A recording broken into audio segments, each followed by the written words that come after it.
ہندوستان میں ابن بطوطہ لکھتے ہیں کہ یہاں دریا کنارے ایک وقت ایسا بھی آیا کہ ہندو متاثر ہوئے تو کچھ مسلمان بھی متاثر ہو گئے. کہنے لگے دریا کے کنارے سال کی جو آخری تاریخ ہوتی ہے نا، آخری تاریخ سمجھ لیں 29 ذی الحج، سال کے آخر پہ نا شیطان آتا ہے، ایک بت خانہ ہے، اس میں شیطان آتا ہے اور شیطان آ کے اس بت خانے پہ قبضہ کرتا ہے. تو اگر وہاں ایک کنواری لڑکی نہ بٹھائی جائے تو وہ سارے ملک پہ قبضہ کر لے گا اور سب کو مار ڈالے گا. لہذا ایک لڑکی کی بلی چڑھائی جائے گی، اس کو بٹھایا جائے گا بت خانے میں رات کو. وہ کنواری لڑکی ساری رات وہاں بیٹھے گی، صبح جب لینے جاتے تو لڑکی مری ہوتی. شیطان آیا ہے تو اس کو نہ یہ دینی ہے تو تب اس نے جان چھوڑ. یہ رسم تھی. میں اکثر کہتا ہوں ہمارے تو جو دروازے پہ بھیک لینے آتا ہے وہ بھی قسمت کا حال بتاتا ہے. جس کی اپنی قسمت خراب ہے کہ مانگتا پھر اپنی قسمت کا یہ حال ہے کہ در در کا بھکاری ہے، قسمت کی حال بتاتا ہے. اور کئی دفعہ سونا بھی ڈبل کر دیتے ہیں، وہ پتہ تب چلتا ہے جب سنگل بھی غائب ہو جاتا ہے. خدا کا خوف کرے، یہ قسمت کا حال بتائے گا جو روٹیاں مانگتا ہے. کچھ تو تھوڑا سا معیار زندگی بنائے. ہم مسلمان ہیں، ان کا بھی نظریہ بن گیا، مسلمان بھی اس نظریے کا شکار ہو گئے کہ جناب سال کے آخر میں ایک کنواری لڑکی بٹھائیں گے ورنہ وہ سارے ہندوستان کو مار دے گا. ایک حافظ ابو البرکات رحمت اللہ علیہ نام کے بزرگ ہوتے تھے اور سلسلہ عالیہ چشتیہ کے شیخ بھی تھے، لیکن اللہ کی قدرت یہ تھی کہ ان کے چہرے پر داڑھی اور مونچھیں نہیں آئی. کچھ لوگوں کے نہیں نہ آتے بال، کیا کہتے ہیں ان کو؟ کھودے. وہ ہمارا ایک لفظ ہے، بولتے ہیں پنجابی میں. ان کے چہرے پہ داڑھی نہیں تھی. وہ بھی کبھی کبھی اس رستے گزرا کرتے تھے تو قریب ہی ایک بوڑھی اماں کا مکان تھا. تو اماں بڑی مہمان نواز تھی. اس نے دروازے پہ، اگر کہ بیوہ عورت تھی، ایک ہی اس کی بیٹی تھی، دروازے پر اس نے مہمان خانہ بنایا ہوا تھا. آنے جانے والے کو کھانا کھلاتی، چائے پہ شوق تھا اس کا. اور حافظ صاحب دن کے وقت وہاں آئے. اماں بڑا رو رہی تھی، کھانا بھی نہ ملا، چائے بھی نہ ملی. تو کہنے لگے میں تو اس رستے اس لیے آیا تھا کہ یہاں ٹھہروں گا، مہمان نوازی یہاں اچھی ہوتی ہے، ہوٹل تو ہوتے نہیں تو مہمانوں کو مہمان خانوں میں ٹھہرنا پڑتا تھا. تو اماں کدھر ہے؟ تو کہا اماں بڑی پریشان ہے. حافظ جی نے کوشش کی، ایک آدمی تھے کہ اماں سے ملاقات ہو جائے. حافظ جی کا کمال یہ تھا کہ حافظ اتنے پکے تھے کہ ایک جگہ بیٹھ کر قرآن پاک شروع کرتے تھے اور وہی سارا ختم بھی کر دیا کرتے تھے. اتنی پکی منزل کے حافظ تھے. تو حافظ ابو البرکات صاحب وہاں بیٹھے. وہ اماں کوئی بزرگ تھے حافظ صاحب، اماں سے کسی طریقے ملاقات کی تو اماں ملتے ہی رونے لگی چیخیں مار کے. اماں کیا ہوا؟ کہنے لگی حافظ جی ایک ہی بیٹی ہے، خاوند فوت ہو گیا تو میں نے نکاح نہیں کیا، ایک بیٹی کے نام ساری زندگی کر دی. یہاں نا اب بت خانے میں میری بیٹی کو بٹھایا جائے گا. کچھ مسلمانوں کے بھی ہمارے گاؤں کے نظریات کمزور ہو گئے.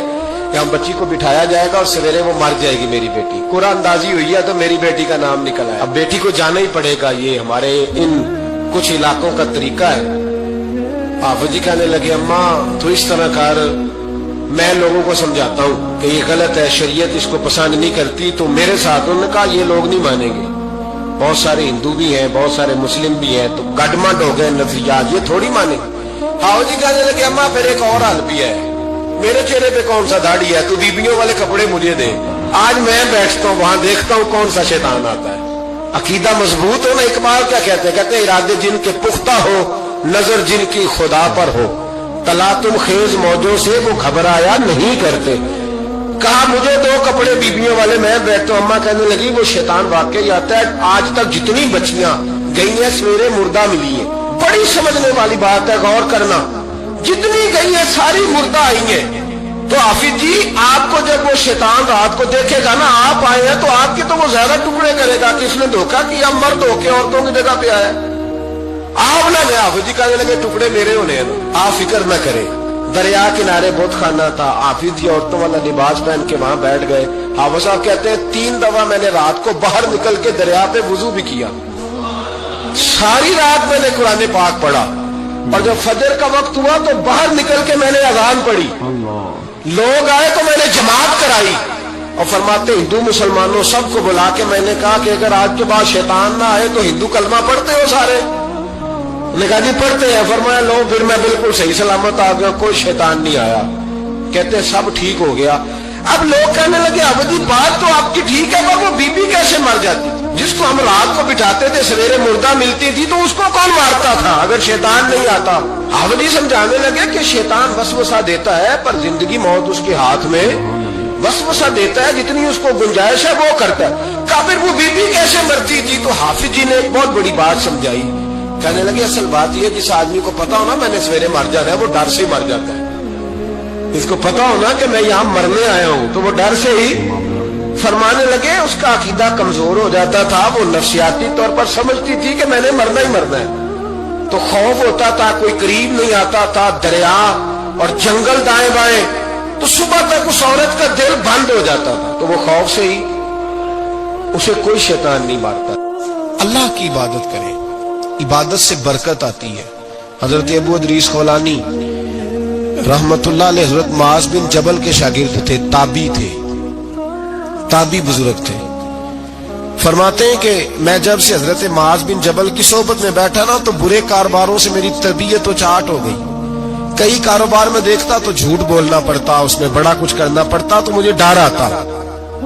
آپ فرماتے ہیں میں نے نا بڑی کوشش کی پر میری مرضی کا کام مجھے, صوفی کاہل نہیں ہوتے, فرماتے ہیں میرے اندر طاقت تھی کہ میں حلال کما کے بچوں کو کھلاؤں پر میری مرضی کا کام نہیں ملتا تھا. حد ہو گئی. اور جب انسان نیکی کی طرف آتا ہے تو کچھ نہ کچھ آزمائشیں ضرور آتی ہیں, یہ پکی بات ہے, پکی بات. جب وہ غلط ملت کر رہا ہوتا ہے تو اس کو لگتا ہے سارا کچھ صحیح ہے, جب سیدھا ہوتا ہے تو بہت ساری پریشانیاں بھی ضرور آتی ہیں. یہ مزاج ہے دین کا. آپ فرماتے ہیں میں پریشان رہنے لگا, حالات خراب ہونے لگے, آزمائش سخت ہونے لگی, کاروبار بند ہو گیا, کام ہی کوئی نہیں ملتا تھا, میری بیوی ناراض رہنے لگی.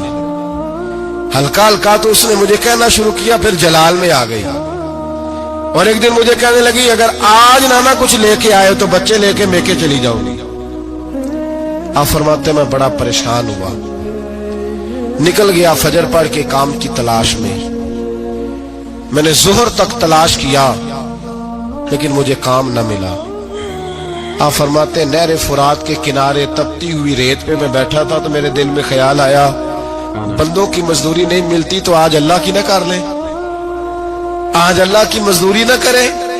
آپ فرماتے ہیں میں نے گرم ریت سے تیمم کیا, وضو کیا وہیں فرات, اور گرم ریت پہ کپڑا بچھایا تو نفل پڑھنے شروع کر دی. زور سے اثر تک نفل پڑھے, زور سے.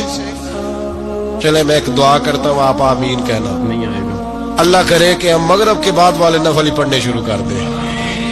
نبی کریم سید عالم صلی اللہ تعالی علیہ وآلہ وسلم کے غلاموں کا حال دیکھے, عبادت کا حال دیکھے. فرماتے ہیں میں نے کہا آج اللہ کی مزدوری کرے, زور سے اثر تک نفل پڑھے گرم ریت پہ. اور جب اثر ہوئی نا تو میں نے اپنے رومال میں نا تھوڑی سی ریت باندھ لی. گھر کی دیواریں چھوٹی چھوٹی تھی. میں نے کہا بیوی نے دیکھا نا خالی ہاتھ آیا ہے تو اندر سے شور کرے گی, ہم سائے بھی سنیں گے, تو چلو جب دیکھے گی نا رومال میں کچھ ہے حوصلہ کرے گی, جب اندر جاؤں گا تو سمجھا لوں گا. آپ مسکرا رہے ہیں نا ہلکا ہلکا, اس کا مطلب ہے ان باتوں میں کافی صداقت ہے. پرانے بزرگ کر گئے تو اس کا مطلب یہ ہے کہ ان میں بہرحال کافی حد تک صداقت ہے. یہ شور ہوتے رہتے. کہتے میں نے وہ کہا کہ چلو دور سے دیکھے گی تو گھر جا کے سمجھا لوں گا. آپ فرماتے پہلے میری بیوی دروازے پہ بیٹھی رہتی تھی, بچے بیٹھے رہتے تھے, منتظر ہوتے تھے کہ کچھ لے کے آئے, گھر میں فاقہ ہوتا. آج میں گیا تو شور ہی کوئی نہیں, کوئی شے نظر نہ آئی. وہ ریت سے بھرا ہوا میرا پلو میں نے دروازے کے ساتھ رکھا, اندر چلا گیا. بیوی کو آواز دی کہاں ہو, کہنے لگی منہ ہاتھ دھو لو میں روٹی لے کے آئی. ہاتھ دھو گئی, روٹی کدھر سے آئی, اس گھر میں تو فاقے تھے, کھانا کدھر سے آیا. کہتے روٹی لائی, سلاد بھی لائی, دودھ بھی لائی, اس زمانے میں جو نعمتیں تھی پھل بھی لائی, سارا آ گیا. میں نے گھور کے دیکھا, میں نے کہا کدھر سے آیا یہ سارا کچھ, کہاں ہے بچے. کہنے لگی روٹی کھا کے باہر نکل گئے. میرے دل میں خیال آیا میری بیوی کا کردار تو چاند سے زیادہ اجلا ہے, تو یہ سارا کچھ کیسے آیا. میں نے کہا یہ کہاں سے آیا سارا کچھ. تو کہتی ہے میری طرف دیکھ کے کہنے لگی پتہ نہیں آج کس کریم کی مزدوری کرنے چلے گئے تھے, پتہ نہیں کس کریم کی مزدوری پہ چلے گئے تھے. زور ہوئی ہے تو اس نے اناج کی بوریاں بھیجی ہیں, چاول بھیجے ہیں, پھل بھیجے ہیں, اتنا کچھ بھیجا ہے کہ میرے گھر میں رکھنے کو جگہ ہی کوئی نہیں. یہ کہتے کہتے اٹھی اور کہنے لگی پہلے ہی بڑا آیا تھا, اب اور کیا لائے ہو. آپ فرماتے میں سکتے میں تھا, اس نے جا کے میرا رومال جو کھولا میں ریت لایا تھا، رب کریم نے ہیرے بنا دیے، وہ ہیرے بن گئے۔ آپ فرماتے کہنے لگی کس کریم کی مزدوری پہ گئے تھے؟ فرماتے میں اٹھا اور کچی زمین پہ سر سجدے میں رکھا، میں نے کہا مالک میں ساری زندگی دنیا راضی کرتا رہا، لوگوں کے دروازوں پہ کھڑا رہا، تعلقات بنا کر تھوڑی سی روزی کے لیے جدوجہد کرتا رہا، دھتکارا گیا، ستایا گیا، مولا میں تو تیرے دروازے پہ آج آیا ہوں، پوری دیہڑی بھی نہیں لگائی، زور سے سر ڈیوٹی کی ہے، اللہ تیری تھوڑی مزدوری کا اتنا اجر ملتا ہے، خدایا تو اتنا نوازتا ہے۔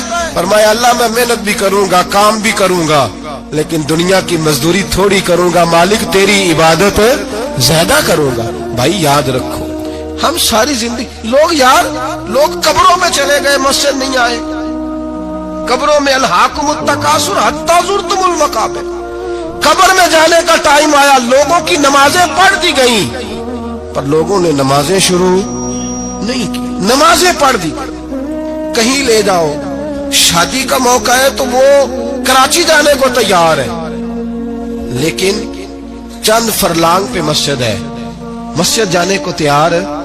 اللہ کے ولی کی علامت ہے وہ عبادت گزار ہوتا ہے، اور جو نہ نماز پڑھے نہ نماز پڑھائے وہ زندیق تو ہو سکتا ہے، پیر ہو سکتا، میں ذمہ داری سے کہہ رہا ہوں زندیق تو ہو سکتا ہے پر پیر ہو سکتا بالکل۔ وہ کہتا ہے میں تکبر کرنے والوں کو پسند نہیں کرتا، وہ کہتا ہے فسادی پسند نہیں ہے، وہ فرماتا ہے کہ راہوں میں کجی کرنے والے پسند نہیں ہیں، وہ فرماتا ہے کہ بدعہدیاں کرو گے تو میں صبح قیامت تم سے سوالات کروں گا۔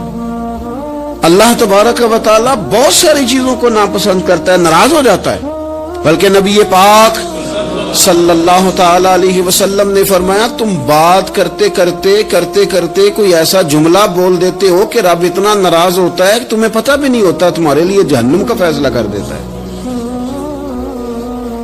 اس لیے پہلے تولو پھر بولو، خود اپنے لفظوں کی تو تم پہرے داری کرو نا کہ میں کیا کہہ رہا ہوں۔ کوئی ایسا جملہ، کوئی ایسی بات وارث شاہ مان کری نہ وارثاں دا، کوئی ایسی بات نہ تمہاری زبان سے نکلے۔ اور حضور یہ بھی فرماتے ہیں کہ اس کا دوسرا پہلو بھی ہے، بعض اوقات تم بات کرتے ایسا جملہ کہتے ہو وہ اتنا راضی ہوتا ہے کہ تمہارے لیے جنت کا فیصلہ فرما دیتا ہے۔ مسلمان کو اب یہ حکم ہے، اس ساری گفتگو کا نتیجہ یہ ہے کہ وہ اپنے جذبات پر، خیالات پر، نگاہوں پر، زبان پر، کانوں پر تھوڑی توجہ دے، بے لگام نہ بنے، بے ترتیب نہ بنے، جو طبیعت میں آئے کار نہ گزرے، تھوڑا سا نہ سوچے سمجھے اور تھوڑا سنبھل کے چلے، کبھی ان کاموں کی طرف نہ جائے جن سے رب ناراض ہو جاتا ہے، ان کاموں کی طرف بڑھے جن سے اللہ راضی ہوتا ہے۔ میرے نبی پاک صلی اللہ تعالی علیہ وآلہ وسلم نے ارشاد فرمایا، بعض احادیث میں لفظ یہ ہے کہ اللہ اپنے بندوں کو دیکھ کے مسکراتا ہے جو اس کی شان کے لائق ہے۔ جس ترتیب سے ہم مسکراتے ہیں، جس ترتیب سے ہم روتے ہیں، جس ترتیب سے ہم کسی بات کا اظہار تشکر کرتے ہیں، خدا ان باتوں سے پاک ہے۔ اب بہت ساری حدیثوں میں آیا کہ وہ مسکراتا ہے، تو کیا مطلب ہے مسکرانے کا؟ تو علماء تفسیر نے لکھا ہے مسکرانے کا مطلب یہ ہے کہ وہ بڑا ہی راضی ہوتا ہے اپنے بندے سے، بڑا راضی ہوتا ہے، یہ مطلب۔ ایک تو مسکرانے کا مطلب یہ کہ وہ بڑا راضی ہو گیا، وہ مسکرا دیا اپنے بندے پہ۔ اور ایک اس کا معنی خود نبی پاک صلی اللہ تعالی علیہ وسلم نے بیان فرمایا، مسند امام احمد بن حنبل میں حدیث ہے، حضور سید عالم علیہ السلام سے صحابہ نے پوچھا یا رسول اللہ شہید تو بڑے لوگ ہوتے ہیں، شہیدوں میں افضل کون ہے؟ تو اللہ کے حبیب علیہ السلام فرمانے لگے وہ والا بندہ جو ڈٹ گیا تھا کافروں کے مقابلے میں، وہ ہلا نہیں، پوری طرح ڈٹ کے جو لڑا وہ شہداء میں افضل ہے۔ حضور فرماتے ہیں وہ جنت کے بالا خانوں میں سیر کرے گا اور رب اسے دیکھ کے مسکرائے گا، رب اسے دیکھ کے مسکرائے گا، اللہ تعالیٰ مسکراتا ہے اسے دیکھ کے۔ اور اگلے جملے میں حضور نے وضاحت کر دی، فرمایا جب رب دنیا میں کسی پر مسکراتا ہے نا تو اس کا معنی یہ ہے کہ قیامت میں پھر اللہ اسے حساب کوئی نہیں لے گا. جس پر اللہ دنیا میں مسکرا دیا اس سے کوئی حساب، تو وہ کام ڈھونڈنے چاہیے نا جس سے اللہ مسکرائے. ویسے کبھی ہم ایسا کرتے ہیں کہ نہیں کہ کسی کو راضی کیا جائے؟ یہ کام ہم کرتے ہیں کہ ہماری کمپنی کا جو سربراہ ہے وہ ہم سے راضی رہے، جس ادارے میں ہم پڑھاتے ہیں اس ادارے کا بڑا ہم سے راضی رہے. یہ کرتے ہیں ہم، اس کے لیے کچھ نہ کچھ ہیلے بہانے ہم کرتے ہیں. برادری، قبیلہ، علاقہ، بستی، لوگ کسی طریقے سے ہمارے ساتھ مطمئن رہیں، کرتے ہیں نا یہ سارے کام. اس میں تھوڑی مشکل بھی ہمیں آتی ہے لیکن کرتے ہیں. کیا کریں، گھر میں بھی کئی دفعہ ایسا ماحول بنانا پڑتا ہے. چلیں ایک اور میٹھی مثال دیتے ہیں، زیادہ سمجھ میں آئے گی. چھوٹا بچہ خوش رہے، آپ اس کے لیے محنت نہیں کرتے. وہ چھوٹا ہے، اس کو خوش کرنا فرض ہے ابا پہ، لیکن وہ کہتا ہے کہ میں نے موٹر سائیکل لینا ہے. چھوٹا ہے، چلا ہی نہیں پائے گا، تو ابا پھر اسے راضی کرتا ہے، کہتا ہے بیٹے چھوٹا سائیکل لے لے، چل میں تجھے اڑانے والا جہاز لے دیتا ہوں. مقصود کیا ہے کہ اس کو ناراض نہیں کرنا، یہ روئے نہ، اس کا دل نہ ٹوٹے. ہو یارو سنو نا میں کیا کہہ رہا ہوں. اگر چھوٹے بچے کے لیے وہ چیزیں ڈھونڈتے ہو، میرے ابا جی نا اپنے نواسے کے لیے کھلونا لے کے آئے تو بچہ بڑا ہی کھیلا تو ابا جی کہنے لگے لو پیسے پورے ہو گئے. میرے بچے کو پسند بڑا ہے نا، پیسے پورے کر چھڑے نے. دیکھو نا جی کتنا اس کو راضی ہوا ہے. تو انسان کیا کرتا ہے کہ کوشش کرتا ہے چھوٹا بچہ بھی ناراض نہ ہو، تو وہ چیزیں وہ ڈھونڈتا ہے کہ اس کو کیا پسند ہے، چاکلیٹ لے جاؤں، فلاں چیز لے جاؤں، آئس کریم لے جاؤں. تو ایک بچے کے لیے، گھر کے لیے، سربراہ کے لیے اتنی محنت کرتے ہو، تو وہ کام بھی ہمیں ڈھونڈ کے تلاش کرنے چاہیے نا جسے رب راضی ہوتا ہے، اللہ راضی ہوتا ہے. بتاؤں وہ کون سے کام ہیں؟ نبی کریم صلی اللہ تعالی علیہ وسلم نے ارشاد فرمایا 3 لوگ ہیں جنہیں دیکھ کے رب مسکراتا ہے. یا رسول اللہ صلی اللہ علیہ وسلم وہ کون سے؟ تو محبوب فرمانے لگے ایک وہ بندہ ساری مخلوق سوئی ہے، آدھی رات ہے، رات کا پچھلا پہر ہے، اس نے اٹھ کے وضو کر لیا، مصلی پہ کھڑا ہو گیا خدا کی یاد میں. فرمایا اسے دیکھ کے رب مسکراتا ہے جو اس کی شان کے لائق ہے. مسکراتا ہے اللہ. یہ تو سونے کا ٹائم تھا، یہ تو گہری نیند آنے کا وقت تھا، رات کا پچھلا پہر. رات پوے تے بے درداں نو نیند پیاری آوے، تے درد منداں نو یاد سجن دی سوتیاں بھی آن جگاوے. اور ساون کی کالی راتوں میں جب بوندا باندی ہوتی ہے، وہ راتوں کو اٹھ روتے ہیں جب خلقت ساری سوتی ہے. اللہ مسکراتا ہے. اور سننا میرے بھائی، میرے نبی پاک صلی اللہ تعالی علیہ وسلم فرماتے ہیں جب مسلمان نماز کے لیے صفیں بناتے ہیں نا، ترتیب لگ رہی ہوتی ہے، اب اللہ کی بارگاہ میں کھڑے ہوں گے، قیام کریں گے، رکوع کریں گے، سجود کریں گے. فرمایا جب مومن صفیں بناتے ہیں تو رب دیکھ کے مسکراتا ہے. کمال ہو گئے عروج بندگی کا. جب بندے کو دیکھ کے رب مسکرائے، خدا بندے سے خود پوچھے بتا تیری رضا کیا ہے، مسکراتا ہے. اور میرے نبی پاک علیہ السلام فرماتے ہیں جب مجاہد جہاد کے لیے صفیں سیدھی کرتے ہیں، آج تو یہ رب کے نام پہ مرنے ہی آ گئے، یہ صفوں میں کھڑے ہوں گے، ترتیب سے لڑیں گے، ترتیب سے گلا کاٹیں گے کافروں کا یا شہادت لیں گے. فرمایا جب جہاد کے لوگ صفیں بناتے ہیں تو رب انہیں دیکھ کے مسکراتا ہے. کتنے نصیبوں والا وہ بندہ ہے جسے دیکھ کے مسکرا دیا. او یار کبھی تیرا بیٹا تیرے سامنے مسکرائے نا چھوٹا تو تیرا دل باغ ہو جاتا ہے. تیری ماں بیمار کسی ایک دن صحیح طرح ہنس پڑے تو طبیعت خوش ہو جاتی. مجھے بتاؤ نا جس کا رب بھی اسے دیکھ کے ہنس پڑے جو اس کی شان کے لائق ہے. کیا اس بندے کے نصیبیں ہیں، کیا اس کے مقدر ہیں. آپ اس مقام پر اپنے آپ کو لائیں. اب دیکھیں نا یہ حدیث آپ نے سن لی، اب ہم نے نا اس طرح صفحے نہیں بنانے جس طرح ساری دنیا. اب ذرا صفحے بھی شوق سے بنائیں گے، اب ذرا تھوڑا سا شوق پیدا کریں گے. بھئی یہ تو میں وہ کام کرنے لگا ہوں جسے دیکھ کے رب مسکراتا ہے. نبی پاک صلی اللہ علیہ وسلم نے فرمایا جب کوئی بندہ توبہ کرتا ہے نا،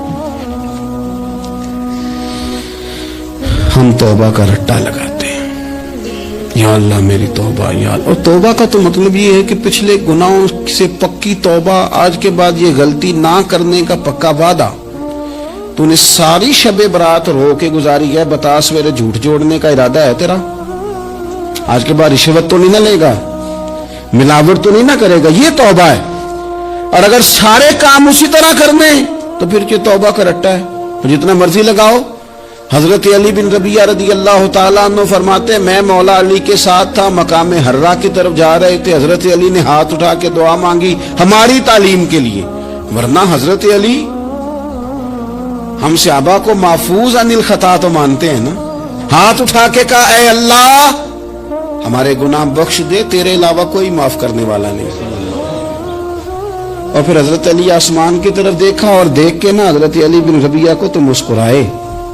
حضرت علی بن ربیعہ کہنے لگے حضور مسکرائے کیوں ہو؟ فرمانے لگے ایک دن میں حضور کے ساتھ اسی طرح آیا تھا, اسی طرح حضور نے دعا فرمائی تھی ہماری تعلیم کے لیے, اور پھر حضور مجھے دیکھ کے مسکرائے تھے اور فرمایا جب کوئی بندہ رب کی بارگاہ میں اس طرح استغفار کرتا ہے تو رب مسکراتا ہے, اور مسکرا کے فرماتا دیکھ لو میرے بندوں کو پتا ہے کہ میرے علاوہ معاف کرنے والا کوئی نہیں.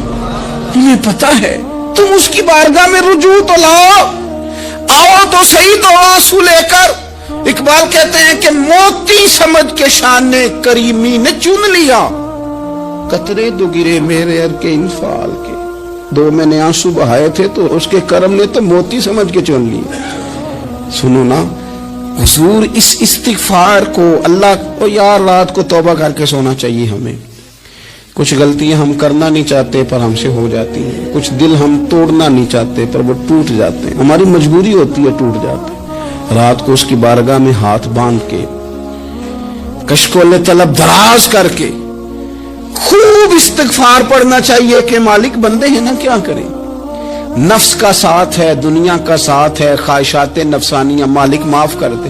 درد سے توبہ, رسم نہ ہو, کہانی نہ ہو, لفظ نہ ہو, جملے نہ ہوں, اور جناب ایسے لوگوں کے بیچ بڑے ہاتھ باندھ کے اور بڑا کوئی ضرورت نہیں. آپ اکیلے اپنی چارپائی پہ بستر کے اندر منہ دے کے بھی درد سے کہیں گے نا معاف کر دے تو وہ تو مہربانی بڑا ہے. میرے نبی پاک صلی اللہ علیہ وسلم مثال دیتے ہیں, فرمایا ایک آدمی صحرا میں جا رہا, صحابہ سے حضور خطاب کر رہے ہیں, فرمایا ایک آدمی صحرا میں جا رہا تھا, اس نے اپنی اونٹنی پہ کھانا پانی پیسے ہر چیز رکھی ہوئی تھی. صحرا تھا بہت بڑا, درمیان صحرا کے گیا تو تھوڑا سا سستانے کے لیے, آرام کرنے کے لیے اونٹنی سے نیچے اترا. اب اس نے اونٹنی کی لگام, اونٹنی کی نکیل اپنے سرہانے کے نیچے رکھی, ہاتھ کے ساتھ پکڑی اور سو گیا. تھوڑی ہی دیر کے بعد جب اس کی آنکھ کھلی تو دیکھا اونٹنی غائب ہے. صحرا میں وہ پیدل نہ آگے جا سکتا ہے, نہ پیچھے جا سکتا ہے, نہ دائیں نہ بائیں, کھانے کو روٹی نہیں, پینے کو پانی کا قطرہ نہیں, تھوڑا ادھر بھاگا ادھر بھاگا, تھک گیا. کریم محبوب فرماتے ہیں وہ پوری طرح نڈھال ہو گیا اور مایوس ہو گیا, معاذ اللہ, مایوس ہو کے دوبارہ اسی جگہ آ کے لیٹ گیا جہاں پہلے لیٹا تھا. انتظار کرنے لگا کہ اب موت ہی آئے گی, آخری وقت ہے, نہ میں پیدل یہ صحرا کراس کر سکتا ہوں, نہ پیچھے جا سکتا ہوں, نہ کھانا ہے نہ پانی ہے, سوائے موت کے کوئی سہارا نہیں. حضور فرماتے ہیں وہ رستے میں دوبارہ لیٹ گیا. اچانک اس نے رخ بدلا تو اونٹنی سامنے کھڑی تھی.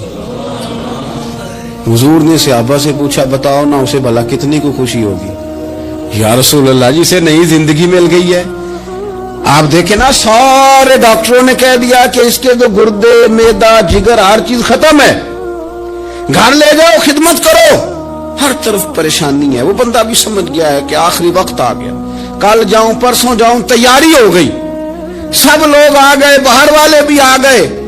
یہ ماحول ایک عجیب رنگ اختیار کر گیا. اچانک ایک ڈاکٹر نے آ کے کہا نہیں غلطی لگ گئی تھی.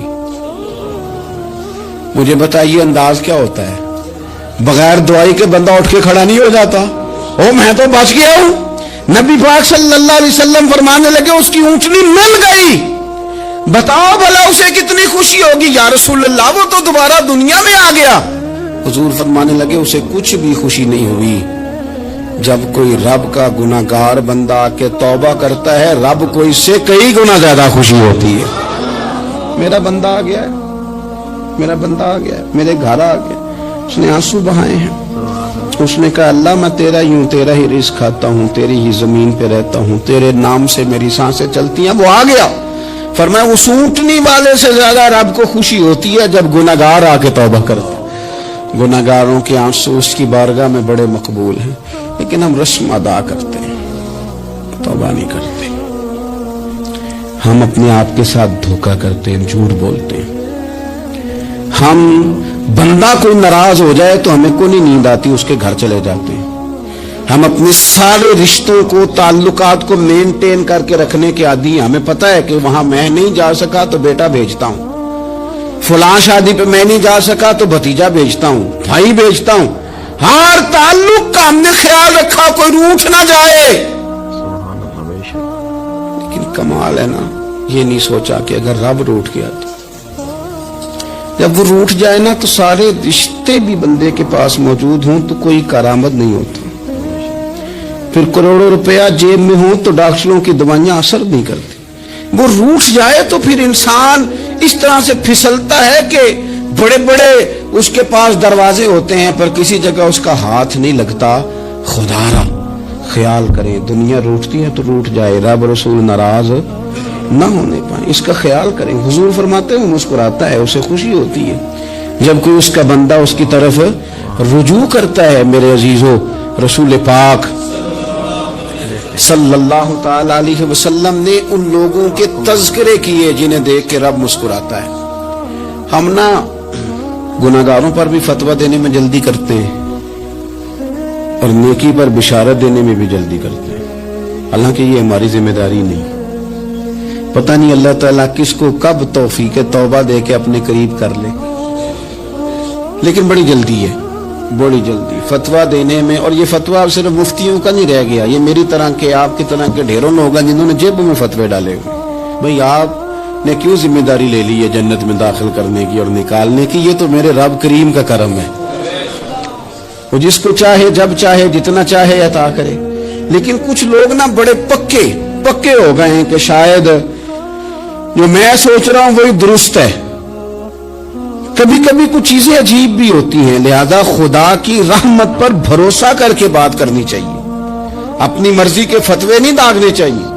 وہ دیکھو جی فلانا بندہ یوں کر رہا ہے، آپ کو پتہ ہی نہیں پوری بات کا، آپ کو علم ہی نہیں پوری بات کا۔ حضرت بہاءاللہ نقشبند بخاری رحمت اللہ علیہ فرماتے ہیں میں حج کرنے گیا تو وہاں میں نے ایک آدمی کو کروڑوں کا کاروبار کرتے دیکھا تو میرے دل میں خیال ہے یہاں بھی اللہ کرنی چاہیے تھی، دنیا داری کر رہا ہے۔ لیکن فرماتے ہیں حج سے فارغ ہوئے تو میں نے دیکھا وہی بندہ سارا کچھ رب کی بارگاہ میں خیرات کر رہا ہے، اور سینکڑوں غریب حاجی ہیں جن کو پورے خرچے دے رہا ہے۔ تو میں نے وہی اپنی سوچ سے توبہ کی کہ میں کہاں تھا۔ بڑی جلدی کھڑے نہ ہو جائیں۔ حضرت حسن بصری رحمت اللہ تعالی علیہ ارشاد فرماتے ہیں کہ میں دریا کے کنارے گیا تو وہاں میں نے ایک شخص کو دیکھا، وہ اپنی ایک خاتون کی گود میں سر رکھ کے بیٹھا اور قریب ایک بوتل بھی پڑی ہے۔ میرے دل میں معاذ اللہ خیال آیا کہ دیکھو کس انداز میں ایک عورت کے ساتھ یہ ہے اور پاس بوتل بھی پڑی ہے، جانے شراب ہے۔ کہتے میں سوچ ہی رہا تھا کہ اچانک ایک کشتی آ رہی تھی دریا میں، وہ ہچکو لے کھائے، کشتی میں 4-5 لوگ تھے، وہ دریا میں ڈوبنے لگے۔ وہ آدمی تیزی سے اٹھا، دریا میں چھلانگ لگائی، پہلے ایک کو نکالا، پھر دوسرا نکالا، پھر تیسرا نکالا، ایک بندہ رہ گیا۔ کہنے لگا حضور مجھے تو آپ نے گناہگار سمجھا ہے، میں تو بڑے غلط انداز میں یہاں بیٹھا ہوں، آپ نے جو سوچا چلیں گے چوتھا بندہ آپ نکال لائیں، کریں نا یہ کام، کریں نا یہ کام۔ بڑے بھولے بھالے، بڑے اللہ والے، ریاض آپ کو بس ہم ہی جانتے ہیں، اتنی جلدی فتویٰ۔ حضرت حسن بصری فرماتے ہیں میں پشیمان ہوا، میں نے کہا مجھے تیرنا نہیں آتا، تو دیر نہ کر، چوتھا ڈوب نہ جائے۔ پھر تو اس نے چھلانگ لگائی، چوتھا بھی نکال لایا اور کہنے لگا حضرت آپ نے جلدی کی سوچنے میں، یہ بی بی میری ماں ہے اور یہ سرکے کی بوتل ہے۔ ہم ماں بیٹے کا یہ مشغلہ ہے کہ یہ وہ جگہ ہے جہاں آ کے لوگ مسافر اترتے ہیں، اور یہاں سے کسی کا گھر 100 میل ہے، کسی کا 200 میل ہے۔ ہم صبح سرکہ، کھجوریں، روٹیاں لے کے یہاں آتے ہیں، مسافروں کی نوکری کرتے ہیں، کوئی پریشان ہو تو مدد کرتے ہیں۔ حضرت خواجہ حسن بصری فرماتے ہیں میں نے معافی مانگی، ان سے بھی مانگی، رب سے بھی مانگی۔ انہوں نے مانگ لی نا بزرگ تھے، پر ہم کو نہیں تیار مانگنے کو۔ ہم ہر وقت بدگمانیاں، وہ فلانا فلانے جرم کرتا تھا، میں اسے اب کیسے نیک مان لوں؟ بھئی اب وہ نمازی ہے، خدا کے گھر آتا جاتا ہے، اب اللہ کی بارگاہ میں حاضر ہوتا ہے، جب رب نے معاف کر دیا تو بھی سوچ بدل جا۔ سنیں حضور کیا فرماتے ہیں، نبی پاک صاحب اللہ صلی اللہ تعالی علیہ وسلم فرماتے ہیں، مسند امام احمد بن حنبل دیکھیے، فرمایا رب اس وقت بڑا ہی مسکرائے گا جب قاتل بھی جنت میں جائے گا، مقتول بھی جنت میں جائے گا۔ یا رسول اللہ مقتول تو گیا، یہ قاتل کیسے چلا گیا؟ حضور فرماتے ہیں جائے گا، اور جائے گا اور رب مسکرائے گا جو اس کی شان کے لائق ہے۔ یا رسول اللہ کس طرح؟ تو نبی پاک صلی اللہ علیہ وسلم فرمانے لگے اس نے ایک مومن کو قتل کیا تھا، وہ شہید ہو کے جنت میں چلا گیا، اب اللہ نے بعد میں اسے توبہ کی توفیق دے دی، پہلے اس نے کلمہ پڑھا، پھر یہ میدان میں اترا، کافروں سے لڑا، یہ شہید ہوا، اور آپ نے اسے بھی جنت دے دی۔ قاتل بھی جنت میں، مقتول بھی جنت میں، اور بات اتنی انوکھی ہے کہ رب دیکھ کے مسکرا رہا ہے جو اس کی شان کے لائق ہے۔ ہم جلدی میں ہیں، ہم انتظار نہیں کر رہے کہ شاید توبہ کر جائے، ہم انتظار نہیں کر رہے، لیکن میرے عزیز اتنی جلدی نہ کریں۔ سوچوں کا صاف ہونا، ذہنوں کا پاک ہونا، اور لوگوں کے بارے میں گمان کا اچھا ہونا۔ آپ کسی نفسیات کے ڈاکٹر کے پاس چلے جائیں، اسے کہیں ٹینشن بڑی ہے، میں ان کے مضامین پڑھتا رہتا ہوں، وہ سب سے پہلا سبق آپ کو یہ پڑھائیں گے کہ اچھا سوچا کریں۔ اچھا سوچنے سے بندہ تندرست رہتا ہے۔ کس سے بندہ تندرست رہتا ہے؟ ہیں جی واقعی، یعنی اس والے پڑوسی کے بارے میں بھی اچھا سوچنا ہے، گھر میں اس والے کے بارے میں بھی، چھوٹے بھائی کے بارے میں بھی اچھا سوچنا ہے، اور بڑے کے بارے میں بھی اچھا ہی سوچنا ہے۔ یعنی اپنی برادری قبیلے کے بارے میں بھی اچھا سوچیں، جو قبیلے کا نہیں اس کے بارے میں بھی چلیں تھوڑا سا اچھا سوچ لیں۔ اپنے بارے میں تو اچھا سوچا ہے بڑا، میں کہتا ہوں کہ ہم اپنی غلطیوں سمیت اپنے آپ سے بڑا پیار کرتے ہیں، اور دوسرے کی ایک غلطی نظر آ جائے تو ہمیں گھین آنے لگ جاتی ہے۔ آپ جلدی نہ کریں، مالک نے موقع دیا ہے بندوں کو، نہ وہ کسی کا رزق چھین رہا ہے، نہ سانسیں چھین رہا ہے، وہ اپنی زمین پہ چلنے بھی دے رہا ہے، رہنے بھی دے رہا ہے، تو جب اس نے موقع دیا ہے آپ بھی تھوڑا موقع دیں۔ اللہ بڑا کریم ہے، دروازے کھولے گا، اس کے بندے اس کی بارگاہ تک پہنچیں گے۔ بدگمانیاں، اور پھر بدگمانیوں کا عروج، اور اس لیول تک جا کے بات کر دینے کا جہاں سے خوف آئے کہ یار یہ بات نہیں کرنی چاہیے۔ رسول کائنات سرور دو عالم صلی اللہ تعالی علیہ وسلم فرماتے ہیں کہ اللہ مسکراتا ہے۔ دیکھو ہمارے ہاں نا ایک اور بھی مسئلہ بن گیا ہے، میں نے کچھ لوگوں کو نا پکا، میرے پیارے ہیں، محبت ہے مجھے، تو میں چونکہ آپ میری کلاس ہیں، میں مشاہداتی اور تجرباتی باتیں بھی کر لیتا ہوں، اسی کی روشنی میں کئی دفعہ گفتگو بھی تیار کرتا ہوں۔ کچھ لوگوں نے نا پکا ذہن بنا لیا یہ کہنے کا کہ ہاتھ بڑا تنگ ہے، پکا، آپ جس وقت پوچھ لیں ان کا ہاتھ اور بڑا ہی زیادہ تنگ ہے۔ آپ یقین کریں، بہن کا جو خامند ہے وہ کہہ رہا ہے جا حصہ لے کے آ، تیرے بھائیوں کی کمائی تو نہیں، تیرے ابا کی ہے، لے کے آ۔ وہ بیچاری اس کی منتیں کر رہی ہے، کہتی ہے اگر جاؤں گی نا تو وہ کہیں گے حصہ لے جا، آج کے بعد ہمارے گھر نہ، میرا دروازہ نہ بند کرو، مہربانی کرو۔ اور بھائی سے بات کرتی ہے تو کہتا ہے ہاتھ ہی بڑا تنگ ہے، جب ٹھیک ہوگا تو دے دوں گا۔ نہ کریں یہ ظلم، ہمارے اپنے تڑپتے رہتے ہیں اور ہماری دولتیں اندر پڑی رہتی ہیں، ہمارے اپنے چھوٹی چھوٹی ضروریات کے لیے پریشان ہوتے ہیں، لیکن ہم بڑے بڑے بہانے ہیں ہمارے پاس، کہتے ہیں یہ نکما ہے، یہ نکھٹو ہے، یہ کام نہیں کرتا، اس میں فلانا ہے، بے فلانا ہے، بلیادہ میں نے نہیں ساتھ چلنا۔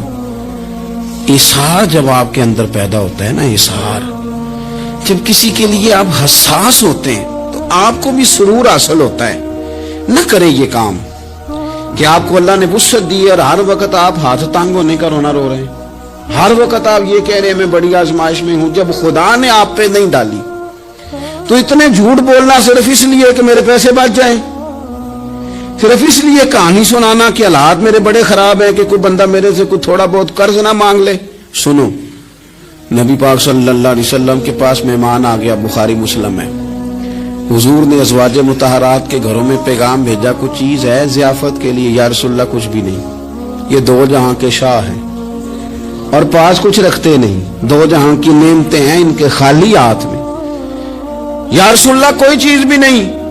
حضور نے صحابہ کے مجمع پہ نظر ڈالی, یا رسول اللہ صلی اللہ علیہ وسلم حکم ہو, تو حضور فرمانے لگے تم میں سے کوئی بندہ ہے جو اسے گھر لے جائے روٹی کھلائے. ایک صحابی اٹھے فوراً, حضور میں لے کے جاتا ہوں کھانا کھلاتا ہوں. فرماتے ہیں میرے گھر میں صرف بچوں کا کھانا تھا, یہ نہیں کہ فریزر بھرا ہوا ہے نعمتوں سے, صرف بچوں کا کھانا. یہ نہیں کہ کسی کو دیکھ کے اپنی ہنڈیا پہ برتن دے لیا, صرف بچوں کا کھانا. کہتے ہیں گھر گیا, بیوی سے کہا کیا کیفیت ہے؟ کہنے لگی بچوں کی روٹی ہے. میں نے کہا بچے سلا دے, صبح ناشتہ کر لیں گے. تو کہنے لگی آپ کیا کھائیں گے؟ تو میں نے کہا نہ میں کھاؤں گا نہ تو کھائے گی, مہمان جو نبی پاک کا ہے. کہا اچھا اب ذرا تجویز دیکھو میاں بیوی کی سوجھی آپس میں. کہتے ہیں کھانا لگا دینا کیونکہ ایک آدھ بندے کا کھانا ہے. اپنی غربتوں کا ہر جگہ اظہار کرنا, رونا رونا. یہ دیکھو غربت کیسے چھپائی جا رہی. اس کو کہا نہیں کہ چل تو تھوڑا رحم کھا, تو آیا ہے تو تھوڑا رحم کھا, یہ نہیں کہا. کہا اٹھ کے نا تو کھانا رکھنا اور اٹھ کے نا چراغ ٹھیک کرنے کے بہانے بجھا دینا. ہم دنیا والوں کے سامنے کیوں اپنے دکھ بیان کریں؟ ہم جو کہیں گے رب رسول کی بارگاہ میں کہیں گے. تو نا چراغ ٹھیک کرنے کے بہانے. اہلیہ اٹھی, کھانا دینے کے بعد چراغ ٹھیک کرنے کے بہانے بجھا دیا. خامد بھی ہاتھ چلاتے رہے, بیوی کبھی برتن رکھتی کبھی اٹھاتی, پتہ چلے کہ کھانا کھا رہے ہیں, کھانا کھایا جا رہا. کہتے ہیں مہمان پیٹ بھر کے کھانا کھا گیا. یہ کام ہوا رات کے اندھیرے میں, اس وقت ہوا جب چراغ بھی بند تھا, اس وقت ہوا جب کوئی دیکھنے والا نہیں تھا, کسی پڑوسی کو بھی خبر نہیں تھی. فرماتے ہیں صبح کے اجالے میں اس مہمان کو لے کے مسجد نبوی میں نے قدم رکھا تو نبی کریم نے فرمایا رات جو تم نے کام کیا ہے نا اسے دیکھ کے میرا رب بڑا مسکرایا ہے, اللہ بڑا مسکرایا ہے. اللہ تر دامنی پہ شیخ ہماری نہ جائیے, ہم دامن نہ چھوڑ دیں تو فرشتے وضو کریں. یہ شان ہے صحابہ کی. نبی کریم علیہ السلام نے فرمایا رب رات مسکرایا تیرا یہ انداز دیکھ کے, اور اس نے قرآن نازل کیا وَيُبْصِرُونَ عَلَىٰ أَنفُسِهِمْ وَلَوْ كَانَ بِهِمْ خَصَاصَةٌ. کچھ لوگ وہ ہیں جنہیں بڑی بھی ضرورت ہو تو دوسروں پر اثار کر دیتے ہیں, قربانی دے دیتے ہیں. رب مسکرایا ہے, اندر پیسے رکھے ہوئے ہیں, اندر پیسے رکھے ہوئے ہیں. اور بہن آ کے منت کر رہی ہے کہ بھائی حالات بڑے خراب ہیں, تھوڑی سی مہربانی کر. تو کہتے ہیں بہن پردہ ہی ہے بس, کیسے بتاؤں تجھے حالات, تجھے کیا بتاؤں, کام کتنی مشکل سے چلتا ہے, یہ پردہ ہی ہے بس. بہرحال اگر تو نے کہا ہے نا 50,000 تو میں زیادہ نہیں کوئی 20 کو دے دوں گا تجھے, وہ بھی خاصی نیکی کر کے, وہ بھی بتا سکھا کے. رات اماں پہ علیحدہ سے احسان چڑھاؤں گا, ابا پہ علیحدہ سے چڑھاؤں گا کہ تمہاری بیٹی کے ساتھ تعاون کرنا, سارے علاقے کو ویسے ہی بتاؤں گا. اور وہ غریبنی بیچاری 20,000 لے کے گھر گئی ہے, پہ سفارشیں کر رہی ہے کہ مہربانی کرو. میں نے ایسے بھی دیکھے ہیں جو پہلے بیوی کو پکڑاتے ہیں تو دے, اس لیے کہ پھر وزیر اعظم تو ڈنڈا نکال لے گا تو بڑا مشکل ہو جائے گا پھر گھر میں رہنا. لہذا وہ یہ تو آگے لگ. یہ کیا لہجہ ہے آپ کا, یہ تو کسی کو بھی دیں تو چھپا کے دینے کا حکم ہے, کسی کو بھی دیں تو ہمیں حکم یہ ہے کہ سیدھے ہاتھ سے دینا ہے, الٹے کو خبر. اور یہ جو بالکل ہی اپنے ان پر تو پردہ پوشی آپ کے لیے ویسے ہی ضرورت تھی. میرے عزیز رب مسکراتا ہے. میرے نبی پاک علیہ السلام نے یہ اعمال ہمیں بتائے جن پر اللہ مسکراتا ہے, خوش ہوتا ہے. اور بعض لوگوں کو حضور نے نامینیٹ کیا. حضرت سعد بن معاذ رضی اللہ تعالیٰ عنہ عظیم صحابی تھے. یہ وہ خوبصورت صحابی ہیں جن کے جنازے کو کندھا میرے نبی پاک نے عطا فرمایا,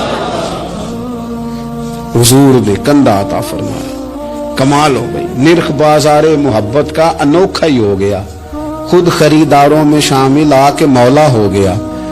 حضور نے کندھا دیا. حضرت سعد بن معاذ رضی اللہ تعالیٰ عنہ کا جب جنازہ اٹھا ان کی والدہ رو پڑی, بڑے درد سے روئی. ماں تھی نا, ان کی آواز جب حضور تک گئی تو نبی پاک نے فرمایا آنسوؤں کو روک لے, آواز کو کم کر لے, تیرے بیٹے کی تو جب روح پرواز ہوئی ہے تو رب مسکرایا ہے. جس کے آنے پہ رب راضی ہو، مسکرا دے جو اس کی شان کے لائق ہے، یہ تو وہ لوگ ہیں کہ جن کے جانے پر نہ رب، وہ کسی نے کہا تھا کہ میرے مرنے پہ ہر سو شور مچ جائے گا، دیکھو گے میرے مرنے پہ ہر سو شور تمہیں پتہ چل جائے گا جب ہم جائیں گے، میرے مرنے پہ ہر سو شور مچ جائے گا دیکھو گے، اور کہنے الوداع سرکار خود تشریف لائیں گے۔ اور درویش کہنے لگے بعد مرندے مکھڑا میرا ہو جاوے جے تازہ، پھر سمجھ لینا محبوب میرے نے آن پڑے ہے جنازہ، اور عاشق کا جنازہ ہے۔ ذرا دھوم سے نکلے اور محبوب کی گلیوں سے ذرا گھوم کے نکلے، فرمایا کہ ان کے تو جانے پہ رب کریم، اور حضور نے ایک دعا بھی دی، حضرت ابو طلحہ، حضرت طلحہ رضی